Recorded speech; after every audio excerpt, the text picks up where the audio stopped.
Hi hello नमस्कार मैत्रिणींनो, मी Nita creations या आपल्या यूट्यूब चॅनलवर आपले सगळ्यांचे स्वागत करते। मी मागच्या व्हिडिओमध्ये ज्याप्रमाणे कटोरी ब्लाऊजची कटिंग दाखवली होती ना, त्याच ब्लाऊजची मी आज तुम्हाला स्टिचिंग दाखवणार आहे। आणि ते ब्लाऊज म्हणजे हे मी आता घातलेलं आहे, तर याच ब्लाऊजची मी तुम्हाला आज स्टिचिंग दाखवणार आहे। आणि मी केलेल्या प्रयत्नांना तुम्ही साथ दिली, तुम्ही माझे व्हिडिओ बघितले आणि व्हिडिओ लाईक केले, व्हिडिओला कमेंट केले, त्याबद्दल मी तुमचे खूप खूप आभार मानते। आणि असेच नवीन नवीन व्हिडिओ मी तुमच्यासाठी घेऊन येत राहावे असे तुम्हाला वाटत असेल तर प्लीज ज्याप्रमाणे तुम्ही व्हिडिओ बघताना तर एक लाईक प्लीज देऊन जात जा। आणि तुम्ही विचारलेल्या प्रश्नांवर मी नक्कीच व्हिडिओ बनवण्याचा प्रयत्न करणार आहे। तुम्ही प्रत्येकाने विचारलेल्या प्रत्येक कमेंटबद्दल मी व्हिडिओ घेऊन येणार आहे। धन्यवाद। चला तर मग आपण त्या ब्लाऊजची स्टिचिंग बघूया। आणि त्याच्यावरही तुम्हाला काही प्रश्न पडतील तर प्लीज विचारा, व्हिडिओ बघा आणि असेच प्रेम देत राहा। धन्यवाद। तर आपण आता या ब्लाऊजची कटिंग बघूया।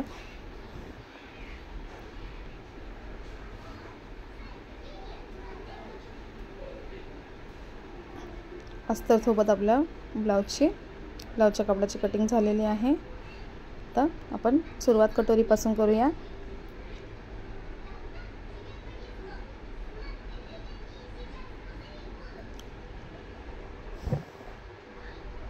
अस्तरपेक्षा ब्लाऊजचं कापड हे थोडंसं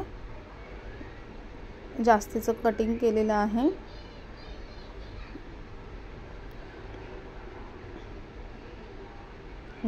स्टिच केल्यानंतर ते फिनिशिंगमध्ये कटिंग करता येतं। अस्तरपेक्षा थोडं जास्त घेतलं तर नंतर ते आपल्याला कटिंग करता येतं, पण जर अस्तरपेक्षा कमी झालं तर ब्लाऊजमध्ये प्रॉब्लेम येऊ शकतो।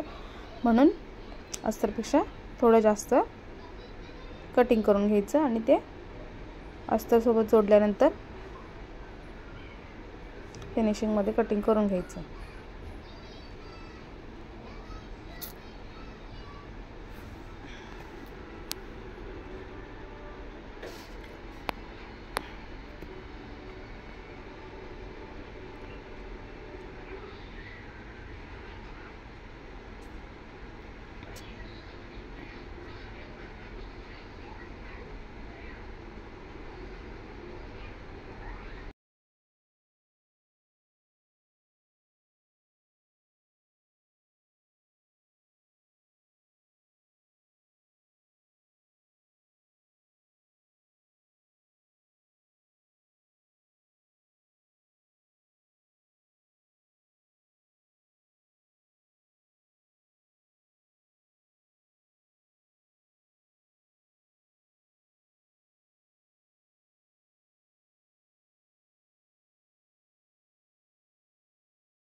त्याचप्रमाणे साईड पीस ही जोडून घ्यायचं। जोडताना सर्व बाजूने शिलाई मारायची, पण कोणतीही एक बाजू ही ओपन ठेवायची असते। कारण जर आपण सर्व बाजूने शिलाई मारून घेतली ना की मध्ये फुगा येतो किंवा मध्ये हवा राहिल्यामुळे ना कुठेतरी फुगा असा दिसतो आपल्याला, आणि तो फुगा येऊ नये म्हणून आपल्याला एक बाजू ओपन ठेवायची असते। ते एक बाजू ओपन ठेवली की तिथून ती हवा बाहेर निघाली की कापड अगदी व्यवस्थित बसतं।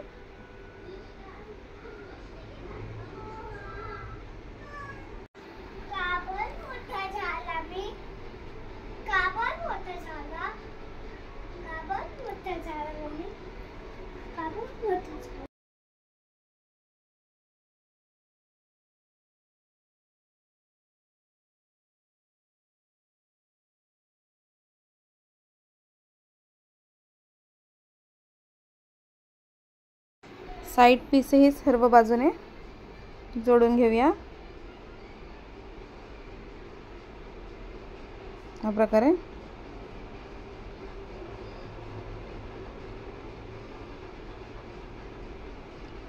कुठेही फुगा घेणार नाही याची काळजी घ्यायची। कोणतीही एक बाजू वगळता बाकी सर्व बाजूला शिलाई मारून घ्यायची।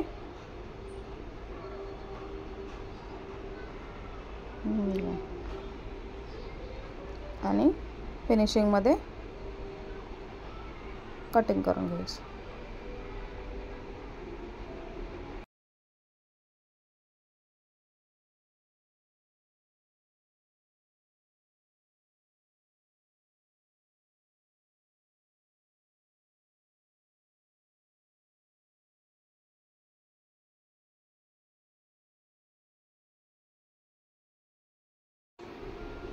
आता साईड पीस आणि कटोरी जोडून घेऊया.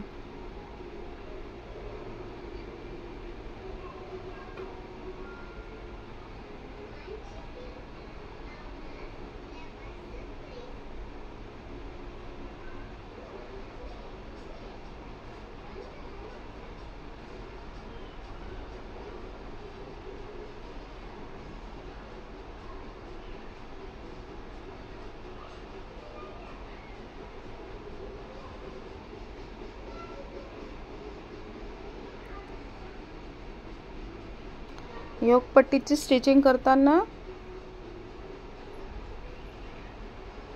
योगपट्टीची सरळ बाजू ही खालच्या साईडला ठेवायची आणि योगपट्टी अस्तरची उलटी बाजू ही वरच्या साईडला ठेवायची आणि खालच्या साईडने टिप मारून घ्यायची. दोन्ही साईडचे पार्ट एकमेकांच्या समोरासमोर ठेवून घ्यायचे. म्हणजे कधी कधी होतं ना असं की एका साईडचेच दोन्ही पार्ट तयार होतात. मग तेच पार्ट जर आपण समोरासमोर ठेवले ना तर आपल्याला वेगवेगळी साईड बरोबर लक्षात येते.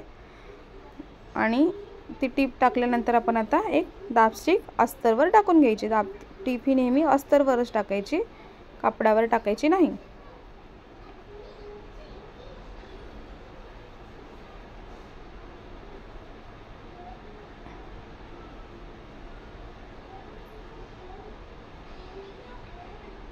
बघू शकता अशा प्रकारे. आणि वरच्या साईडने सर्वकडून शिलाई मारून घ्यायची. सर्व बाजूने म्हणजे एक बाजू वगळता एका बाजूला शिलाई नाही मारायची, कारण की मध्येही कुठेही फुगा यायला नको म्हणून. बघा अशा प्रकारे शिलाई मारून घेतली.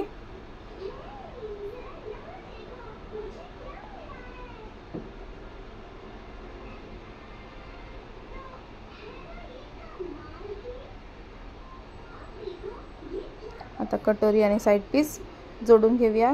वरच्या साईडपासून गळ्याच्या साईडपासून कटोरी आणि साईड पीस जोडून घेऊया. खालच्या साईडला थोडं जास्त आलेलं असेल ना तेवढं आपण कटिंग करून घ्यायचं. नंतर डबल शिलाई मारून घ्यायची.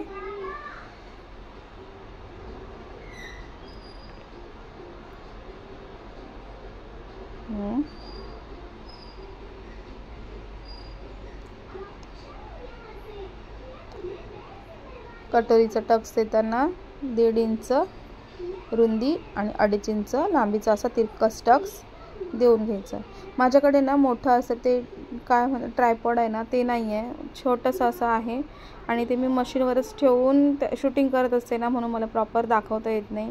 मी लवकरात लवकर मोठं ट्रायपॉड आणून पूर्णपणे व्यवस्थित दाखवण्याचा तुम्हाला प्रयत्न करणार आहे. हे बघा कटोरी कशी आली आहे.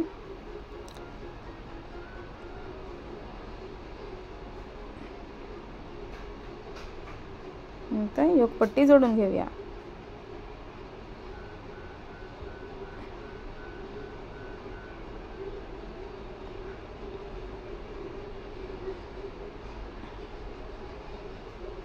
मग अशा प्रकारे कटोरी जोडून घ्यायची. डबल टिप मारून घ्यायची.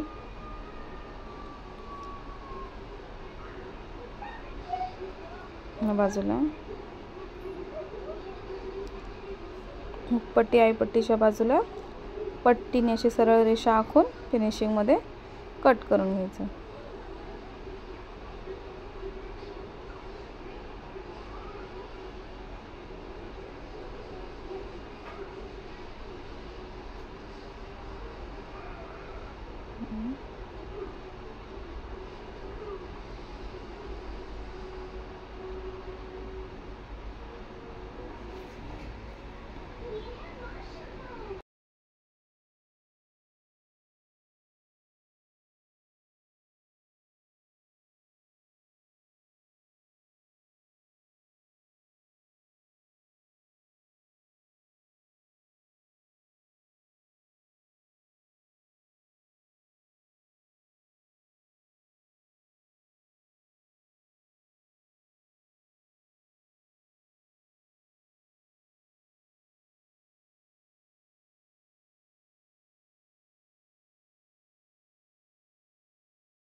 आता बॅक साईडची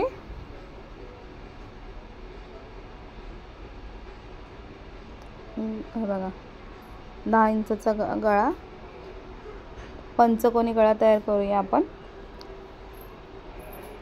कोणतीही लेस वगैरे न वापरता फक्त काठापासून आपण गळ्याची डिझाईन तयार करणार आहोत. अस्तरचं कापड असं कट करून घेऊया. पंचकोनी गळा,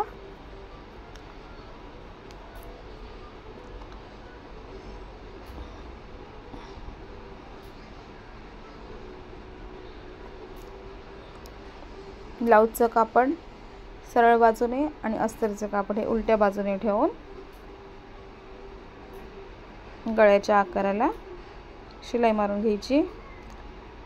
नवीन शिवणारे असतील त्यांनी पिना लावून शिलाई मारायची, म्हणजे कापड विस्कटणार नाही आणि गळ्याचा आकार प्रॉपर येईल.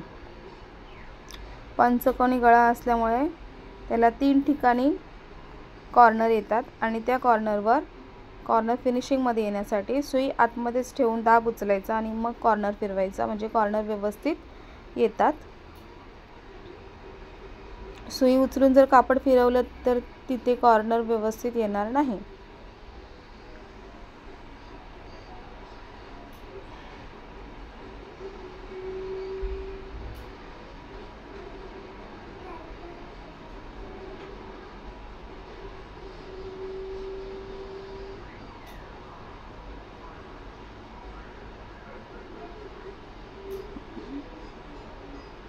बघू शकता 3 ठिकाणी कॉर्नर आले आहेत आणि कॉर्नरचे पॉईंट अगदी व्यवस्थित आले आहेत.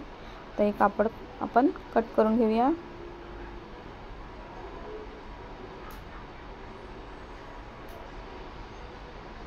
आणि सर्व बाजूने आपण नॉचेस देऊन घेऊया, छोटे छोटे. काळजीपूर्वक कोणत्याही ठिकाणी शिलाईच्या बाहेर कैची लागू नये याची आपण काळजी घ्यायची, नाहीतर आपलं ब्लाऊज बिघडू शकतं.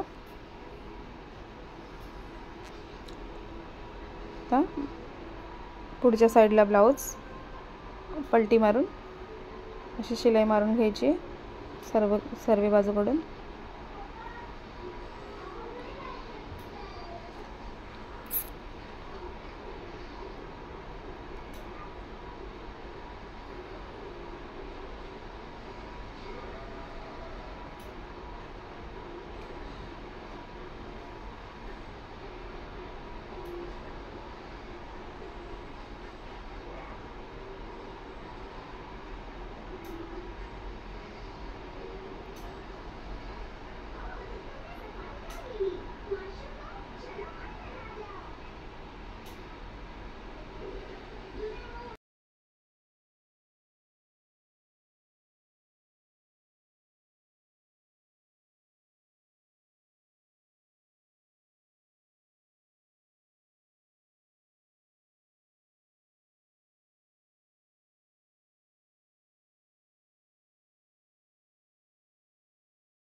साडीच्या काठापासूनच आपण डिझाईन तयार करणार आहोत.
बघू शकता किती छान काठाची डिझाईन आली आहे।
पुढचा गळा आहे 6.5 आणि हे 2.5 असा बॉक्स तयार करून असा आकार देऊन घ्यायचा गळ्याला।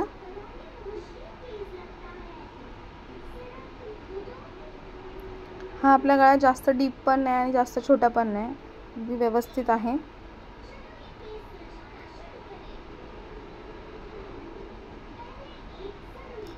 पाच 5.5 असेल ना तो गळा खूप छोटा होतो आणि 7च्या पुढे गळा हा जास्त डीप होतो। हा गळा 6.5चा नॉर्मल आहे। तुम्ही कोणत्याही ब्लाउजवर 6.5चा गळा घेऊ शकता। आता आपण ब्लाउजच्या कापडातून 1.5 इंचाची अशी क्रॉस पट्टी कटिंग करून घेऊया।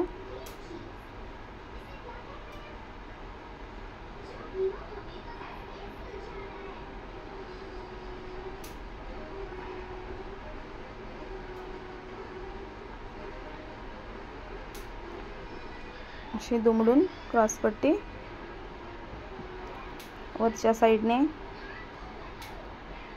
सुई ठेवून अशी थोडी थोडी अशी पट्टी खेचून घ्यायची। एका बोटानेच फक्त हलक्या एका बोटाने ती पट्टी खेचून लावायची आहे, म्हणजे ती पट्टी अशी गळ्याला दाबून बसते। बघा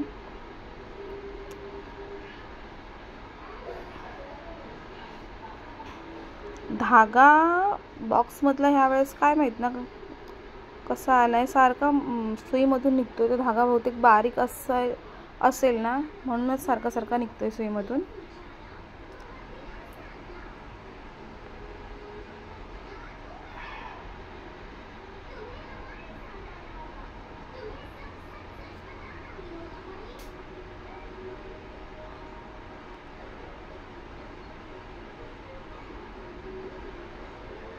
बघा अशा प्रकारे पाइपिंगवर स्टिच करून घ्यायची।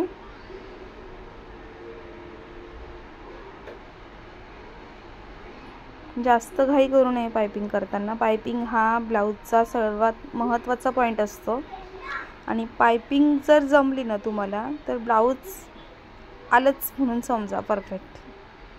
पाइपिंग सर्वात मोठा पॉइंट आहे। हे बघा कशी आली पाइपिंग, बघा गळ्याचा आकार, पाइपिंग, कटोरी।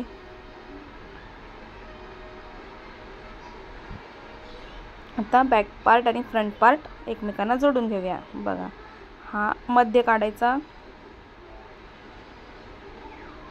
हुकपट्टी जोडताना फक्त पाऊण इंच ही हुकपट्टी त्या मार्किंगच्या बाहेर ठेवायची आणि दोन्ही पार्ट चेक करून व्यवस्थित शिलाई मारून घ्यायची।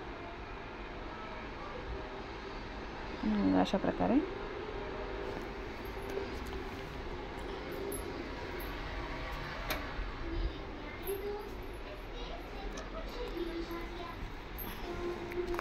आणि मग मागच्या साईडने ब्लाउज फिरवून शोल्डर मागे पुढे होणार नाही याची हे घेऊन अर्धा इंचावर शिलाई मारून घ्यायची। 1 2 आणि 3 अशा 3 शिलाई शोल्डरवर मारून घ्यायच्या।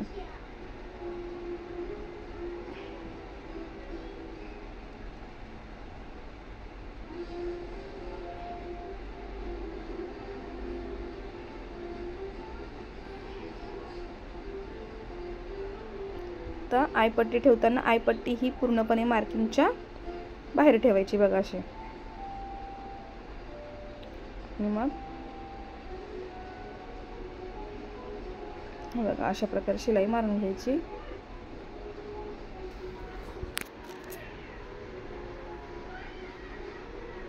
बघू शकता, आणि प्रॉपर कटिंग करून घ्यायची।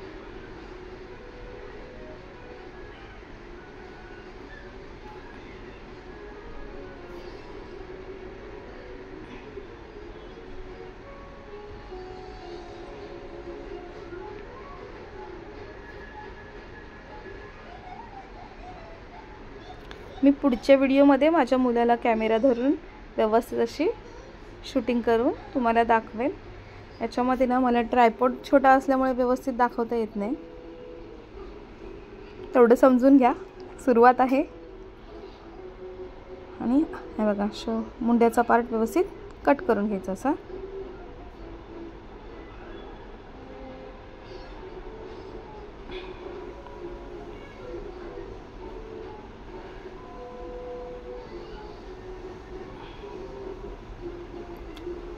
तर आपल्याला मुंढा कमी जास्त होण्याचा किंवा शोल्डरच्या इथे कमी जास्त होण्याचा, बाही कमी पडण्याचा काही प्रॉब्लेम येणार नाही। तर इथे आपण बाहीला जॉईंट देणार आहोत। अस्तरला जॉईंट देऊन कधीही कोणताही पार्ट जॉईंट करताना ना दोन्ही पार्ट एकमेकांच्या समोरासमोर ठेवायचे, म्हणजे एका साईडचे दोन्ही पार्ट तयार होत नाही। आपल्याला पटकन लक्षात येतं की आपल्याला हा पार्ट ह्या साईडचा बनवला तर दुसरा पार्ट त्या साईडचा बनवायचा आहे। कधी कधी असं होतं ना, एका साईडचे दोन्ही पार्ट बनतात आणि मग नंतर परत आपल्याला ते उसवत बसावं लागतं। तसं होऊ नये म्हणून कोणतेही पार्ट तयार करताना दोन्ही पार्ट एकमेकांच्या समोर ठेवायचे आधी।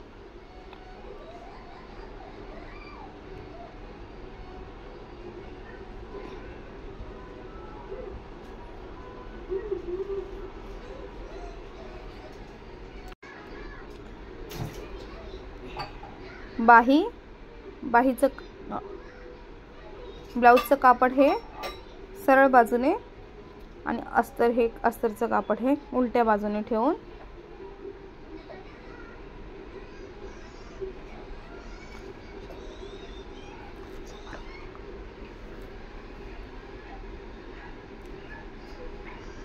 हे बघा दोन्ही पार्ट एकदाच जोडून घ्यायचे समोरासमोर दोन्ही बाही।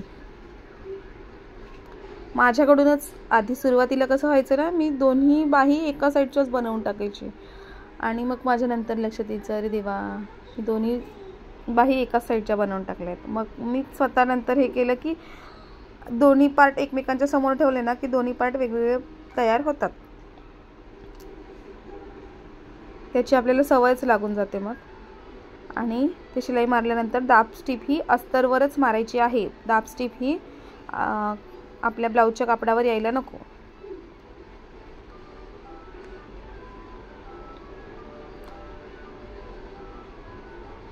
आज काय माहित का सारखाच धागा निघायला लागलाय।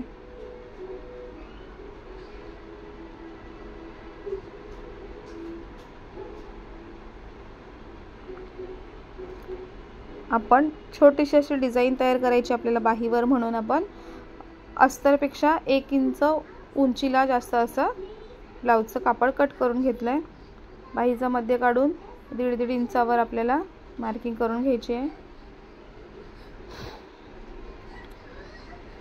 बाकीच्या ठिकाणी सरळ शिलाई मारून तिथे आपण जिथे 1 इंच जास्त उंचीला घेतलंय ना त्या साईडलाच आपल्याला अशा छोट्या छोट्या 5-6 चुन्नट टाकून घ्यायचे प्लेट्स. आणि शिलाई मारून घेऊया.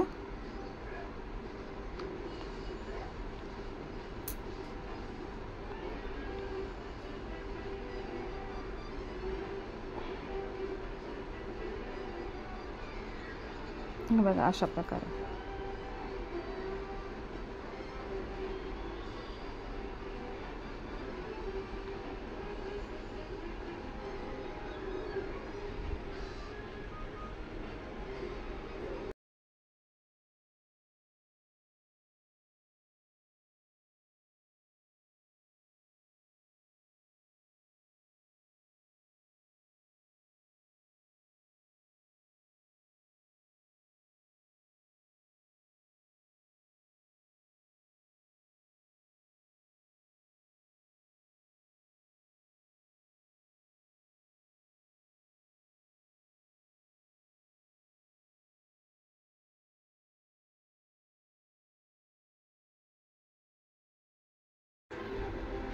तर बाही आपण जोडून घेऊया. मुंडाच्या स्टार्ट पॉइंट पासून ते एंड पॉइंट पर्यंत आपण स्टिच करून घेऊया.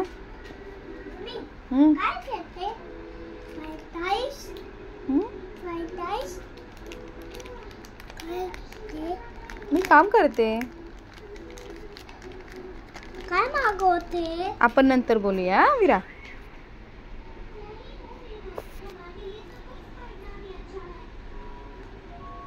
आपण अशा प्रकारे बाही जोडून घेऊया.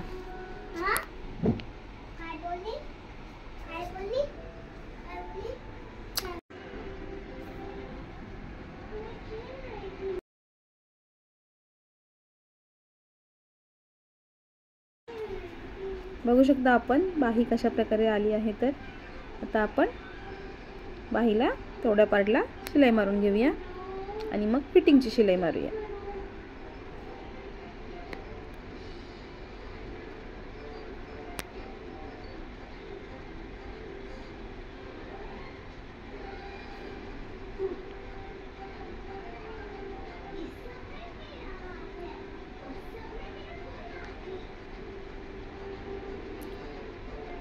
फिटिंगची शिलाई मारताना आपल्याला आता 1.5 इंचावर शिलाई मारून घ्यायची आहे.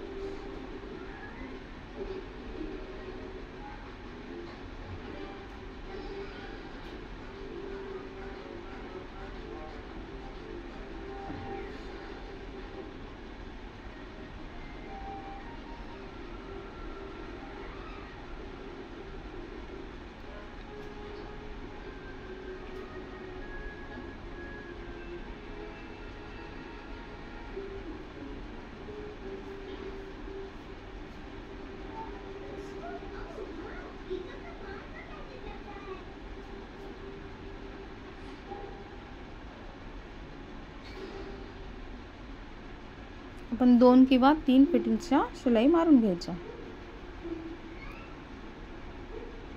हे बघा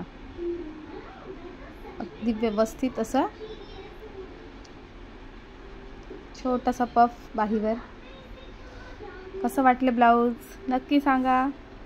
आवडल्यास लाईक करा, चॅनलला सबस्क्राईब करा. थँक्यू. Bye bye.